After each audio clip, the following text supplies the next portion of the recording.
there's not a lot of new information to report. I'm just here to try to centralize where this information is coming from. I think the fortunate thing is in the fire service, we're not great with the PIO stuff. We don't have the same need as some of our public safety partners for a PIO to be available daily for information releases. My public information officer is also a fire investigator and the assistant city fire marshal, and as you can imagine, he's very busy with other things this week. So that's been deferred to me, and I've tried to keep up. I apologize if I haven't gotten back to you, and I've tried to answer as many requests as I could. But here we are, and I want to let you know that as far as I know, there's going to be a lot of questions about the investigation and the inspectional services investigation. The fire department is partnered with the state fire marshal's office and the DA's office, and because we feel like they're the most appropriate agency to release that information, they will have the totality of it. I ask that you contact Jake Wark. I'm sure most of you know of Jake. He is the PIO for the Department of Fire Services. Jake.Wark, JAKE.WARK at mass.gov. He'll be able to provide any information regarding the inspectional services or the investigation. As for an update on the displaced residents at the Tomeo Center, there are currently today, there stand only 7 residents still remaining at the Tomeo Center. They're currently awaiting approval to be transferred to other local facilities. We expect that to happen by end of day today. The victims who remain hospitalized, I don't have the number. However, I want everyone to rest assured that they will not be released from the hospital without placement to proper facilities and proper care. We've gotten a lot of requests for fundraisers. There's been a lot of fundraisers that have popped out, and a lot of people, there's a lot of generosity and love being shared with the city of Fall River and the people who suffered so much the other night. We ask that you utilize the city's Facebook page, Fall River Government, for a list of where and how to donate to organizations that have reached out to the city and that the city is working with. You should be aware that public record requests through the Code Enforcement Division will start to be released today. I just forwarded 3 years of inspectional reports from that facility from our Fire Prevention Bureau to the legal department, and those should be released ASAP, hopefully by today. And for anything else, I suggest that you call the mayor's office at 324-2600, and they'll be able to answer any other questions or provide anything else.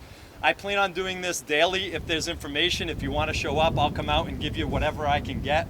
But in the meantime, that's what I have for you. And I'm happy to answer any questions that I can that I didn't already address. Response to what came out yesterday from the firefighters union regarding bodies per apparatus, firefighters per apparatus, and what you guys are understaffed. Yeah, I don't think this isn't a Fall River alone issue. This is any municipal fire chief who's in a community the size of Fall River, with the economic conditions of this city, is always begging for more manpower, right? And I know the mayor released a statement yesterday. I think that was he just released.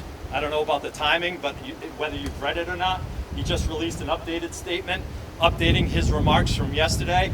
I met with him this morning, and he is aware that since the very first meeting that I had with him, I've been advocating for more firefighters in the city of Fall River to make the job safer. The current model that we have is less firefighters and more overtime. And that's worked for us, but it's also working our firefighters to the bone. And it's going to lead to more injuries, and it's going to lead to more issues down the road. So the mayor, recently we put in for a SAFER grant. And in that SAFER grant, in the narrative for that SAFER grant that we submitted a month ago, it says that we're going to try to put a 4th firefighter on Engine 2 and Engine 9 in the city to increase 4 firefighters on 4 apparatus. That's something that I worked with. It's not the number that I was hoping for. I was shooting for a home run and trying to get 4 across the city and increase our manpower. But that's not a reality in a city like Fall River, where you have to work within the confines of the budget. The 4 on every apparatus, the union and the city can work that out. My job is to try to do that balancing act and work with what the city gives me for a budget and equip the firefighters as best I can for them to do the job safely.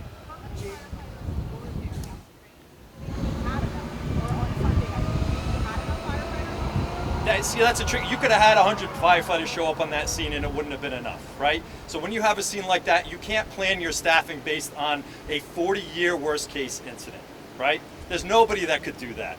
But I'm proud of the 35 firefighters that showed up. I can't disagree with the union's assertion that if there were more firefighters there, that we could have done things more efficiently and better. I don't know if it would have saved lives. That's speculation. The fact of the matter, the world that I live in with facts, is absolutely. If you gave me 8 more firefighters on that scene, we're throwing more ladders. We're effecting more rescues more efficiently. That's a fact. I don't know if lives could have been saved or if it would have changed the incident at all. I'm focusing my firefighters on the 50 plus lives that were saved at that incident based on their heroic efforts. And that's what I need to focus on for my mental health and their mental health to get through this. Chief, can you tell us about the investigation? Chief. Respond to issues like this? I'm sorry? Are there changes you want to make moving forward in how the department responds to emergencies of this scale? Absolutely, and while increasing manpower is a conversation that I will love to have at an appropriate time, I just want to focus more on what the actions were done the other night and the families that were affected by that tragedy. It's absolutely something that I plan on addressing at the appropriate time. Chief, there are sprinklers in that building, so Absolutely. if they were working, wouldn't that put the fire out pretty quickly and that So would stop this whole sprinklers thing? aren't designed to put a fire out. A lot of what you see in the movies is just made for movies. Sprinklers are designed to hold the fire back so that we can come and put the fire out, but a proper working sprinkler system would hold the fire back, absolutely. Is that what As far happened? as your- Is that what happened Sunday night? I can't comment on that. That's part of the investigation. I would contact Jake Wark on that. As far as your department is concerned, what role did the staff on hand play in getting people out of the building that night? The staff on hand went above and beyond and did more work than they absolutely should have been asked to do. They worked themselves harder than they should have had to. That's my opinion. But the work that they did saved a ton of lives on that call. Were there enough staff on hand that night, in your opinion? And if there had been more staff on hand, would that have helped in this emergency situation? There's sufficient staffing in this city for our day-to-day operations. For an event like that, you can never have enough staffing. But like I said, if you had more staff there, then yes, things would have happened more efficiently and quickly. I think he's talking about the CNAs. Oh, you're talking about the staff in the building. Staff in the building, Were yes. there Yeah. 2 CNAs on staff? I can't speak to that. I'm not really sure. I would contact Jake Wark on that.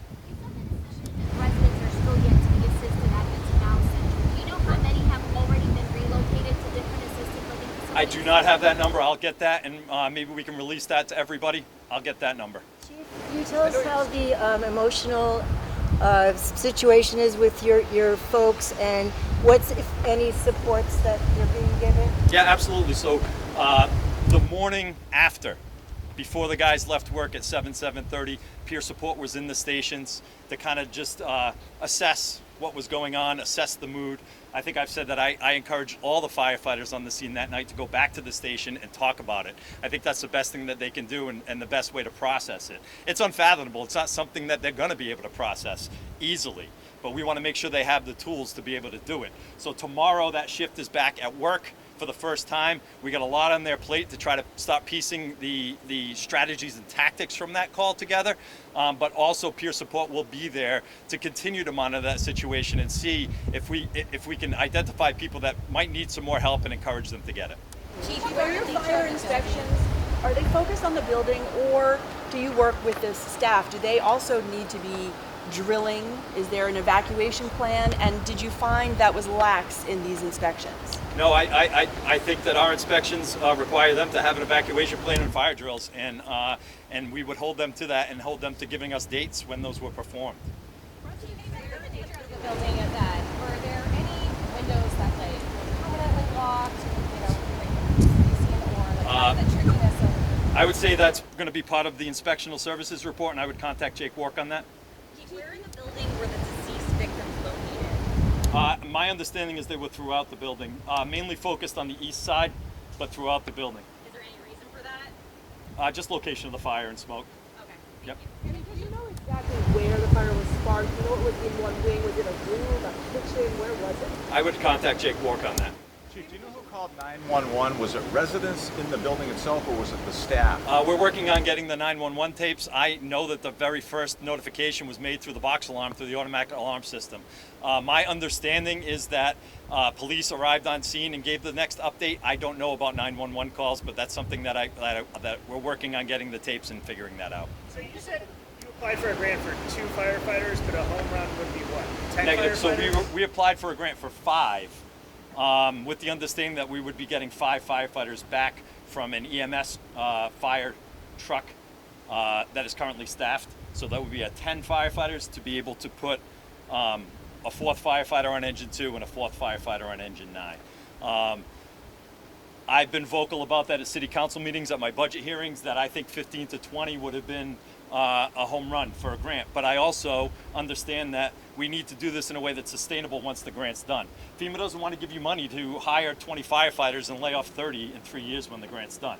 So I will advocate for the most that I can get, and then I work with what the city works with me.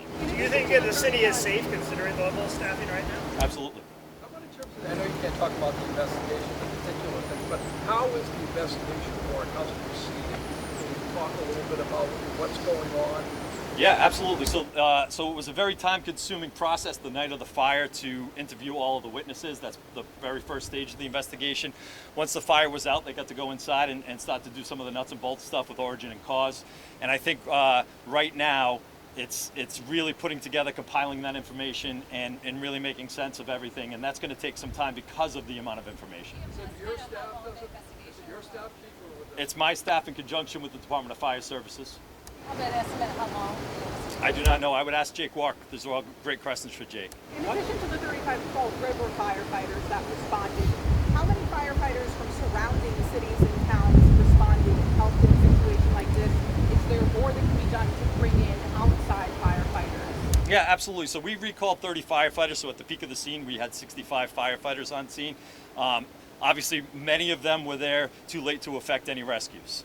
But they were called in because of the amount of effort that was put in by the original firefighters, so we could get them back in their trucks, back to quarters, and get some rest while we had other firefighters, fresh firefighters on scene to continue the work.